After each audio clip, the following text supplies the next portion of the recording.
Death or life without parole. These are the new penalties that are suggested in a House bill that ended up passing legislation in these last couple of days. And this has really been a polarizing topic. We're talking about House Bill 1306 that's passing legislation. Definitely a polarizing, controversial topic. But of course, we want to hear all sides of the issue right here. We've got the Vice President of FLP, Mark Nelson, joining us. Thanks for joining us. Always glad to have you. Good morning. Thank you very much. Well, this has been, and I was in the House debate for this, and a lot of people saying we need extra protection for law enforcement. From a law enforcement standpoint, how do you all see this bill? We didn't ask for it. The representative who's carrying it named it the Blue Lives Matter Act, and we join with law enforcement across the country in supporting this type of legislation. I think there are about 32 different bills in about 14 different states across the country who have enacted or seen or hearing similar legislation. And we've heard just from all over the country, we've heard officers essentially having targets on their back. They feel like, you hear about these police ambushes, and everyone who, and Representative Casey Moore from Felt said, everyone who puts on a uniform is basically put a target on them. Is that something you agree with? It's been seen to be way more prominent in the past 2.5 to 3 years, and we think this legislation mirrors other legislation, that it provides a protection to a group of people who have been attacked and murdered simply because of the badge they wear or the color of their uniform. And this has also been a controversial subject. I remember Representative Regina Goodwin from Tulsa said, quote, "We are all created equally, but I guess what you're telling me is that this bill, some folks are more equal." Some people trying to say that the Blue Lives Matter is almost a direct statement against the Black Lives Matter movement.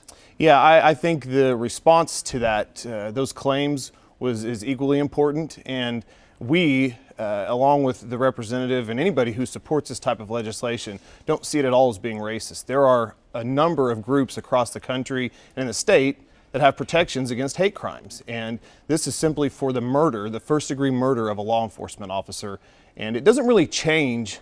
It does and it doesn't. The death penalty and life without parole were options before. This simply makes them the only options. And some people, I remember arguing, they said, don't we have some of these laws on the book already? Why do we need to have something like this in place? Is this something really that needs to get on the books? Well, I think it's very important that we realize, and I think most would agree, that public safety is a core function of government. And when those who are tasked with providing protection and safety to the communities we work in, the state that we live in, are attacked, that the people who carry out those attacks and who are convicted of first-degree murder are never able to do that again.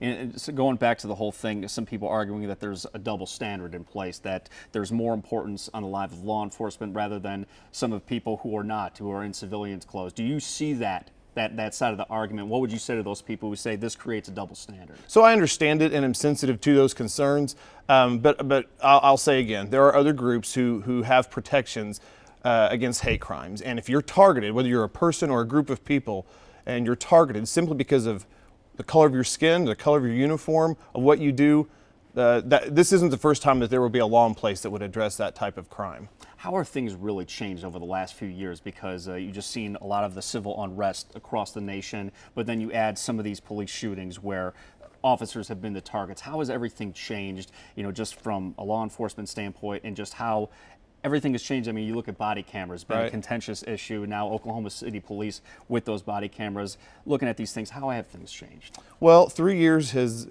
we've seen a lot change, and I could probably talk for hours about the differences, but what I would like to stress is that our officers are doing more with less.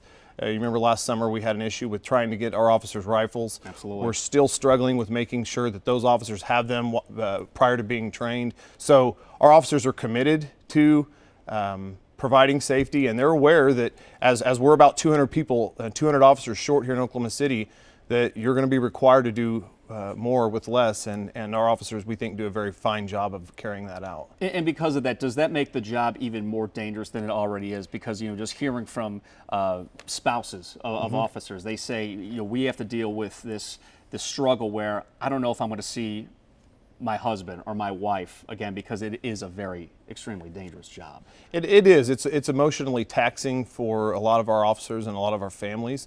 You can go from a quiet, peaceful, calm day to chasing a robbery suspect or a convicted felon, and you never know what the outcome's going to be. And so as we continue to do this job, we'll do it professionally, and we're sensitive to all the concerns. I do think, maybe as an anomaly to some of the other major cities around the country, that Oklahoma City has a very good relationship with the majority of our citizens, and those areas where we're short, we'll continue to improve. All right, we're going to continue here, but we're talking about House Bill 1306. It passed the House. Very, very controversial, very polarizing topic. But